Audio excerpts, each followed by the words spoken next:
Well, hello, beautiful souls. This is Stacia, and this is the Stacia Journal. So, this is a reminder that you are stronger than you think, and more smarter than you know, and more loved than you know. So that's my little reminder for each and every one of you every day.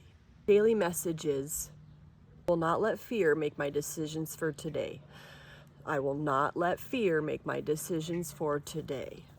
Today's first topic on our three-part segment is recovery and rebuilding. So I am a recovering addict. I am going on 6 years. I just graduated 6 years in May, and so now I am going on my 7th year. I used to be addicted to opiates, and now I am not. And honestly, rebuilding your life, people don't understand that quitting drugs isn't just stopping drugs. You have to change your whole lifestyle around, because you can't expect to go back to the same person you were and just think, oh, just because I'm not doing drugs, I'm not gonna be able to not do drugs anymore. No, you have to change your whole lifestyle around so that way you don't set yourself up for failure. So that really started to make sense for me after about year 3, that I can't just expect the same outcome just by not using pills. I need to actively try to change my life, because only you can change what you can't control, or you can only change what you can't control. So you can only change yourself, and that's the only person you got to worry about, because if you're not good for yourself, then you're not good for your kids, your family, your friends. So I know it sounds selfish, but I can't stress enough, sorry, there was a bug by me, but that you need to focus on yourself in order to be better for others.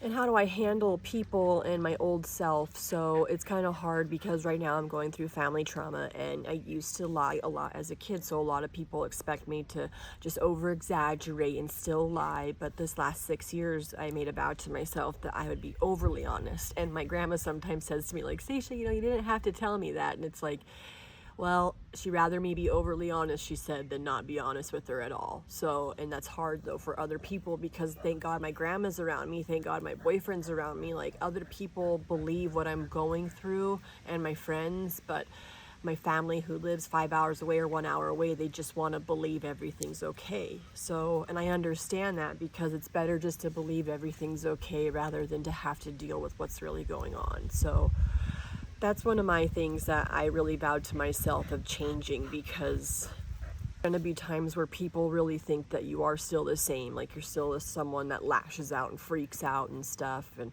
you just have to really focus on yourself and make sure that you're not going to be that person. As much as it's hard, I used to be one of those people that didn't like to be told off, or in a funny word, punked out, so to speak.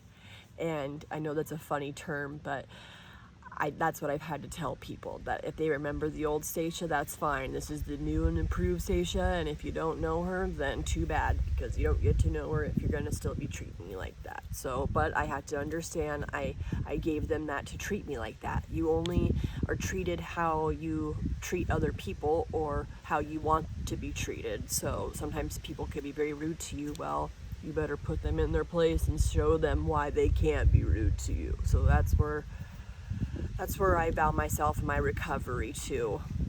That's the old Stacia, and the new Stacia is someone who is honest, someone who is with integrity, someone who can change, but out of respect. So I'm not being fake, I'm being an adult.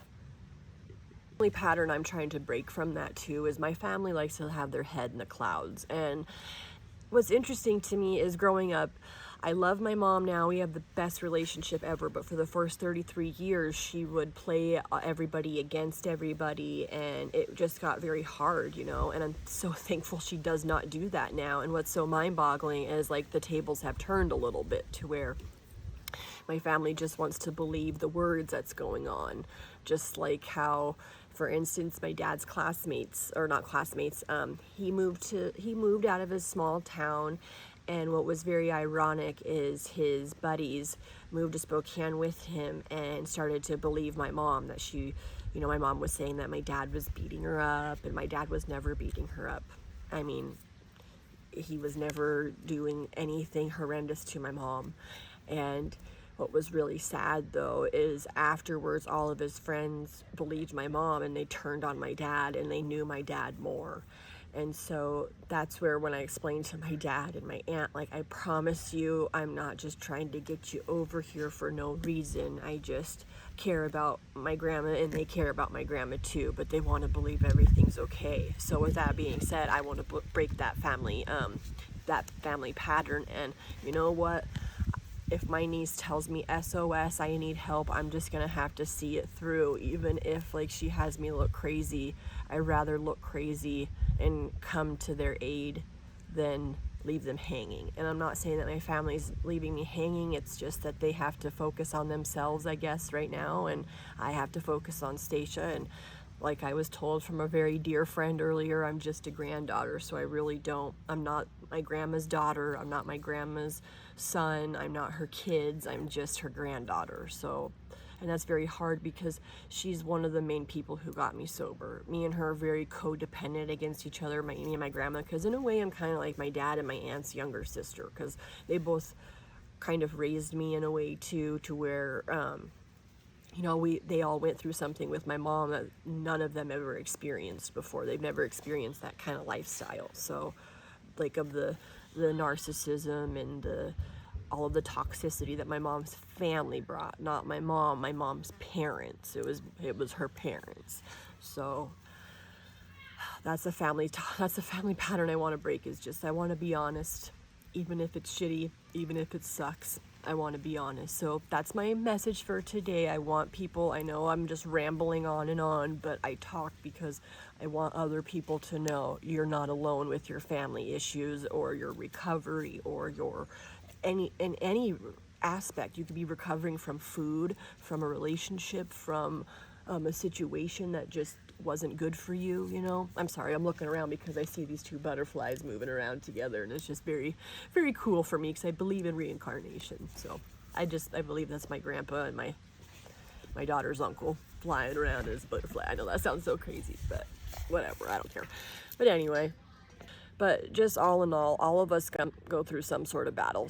All of us go through some sort of battle. Please, if you would like to share your story so we can all heal together, please share your story in the comments. I would love to hear everybody's story, so that way I don't even feel alone. You know what I mean? Because that's why I wanted to start this channel, so that way other people could see through a world of AI, we can still post just regular stuff like this. Like, it doesn't have to be all like cameras and lights and everything. Like, I could just be sitting out in my yard talking with no camera, nothing. So I just really want to hear everybody's story so we can all heal together. This is just your daily reminder. You matter. Even if today has been messy, even if you feel left behind, even if you're doubting yourself, still worthy of good things. See you next time on the Stacia Journal. Ta-ta for now. Have a great day. Bye.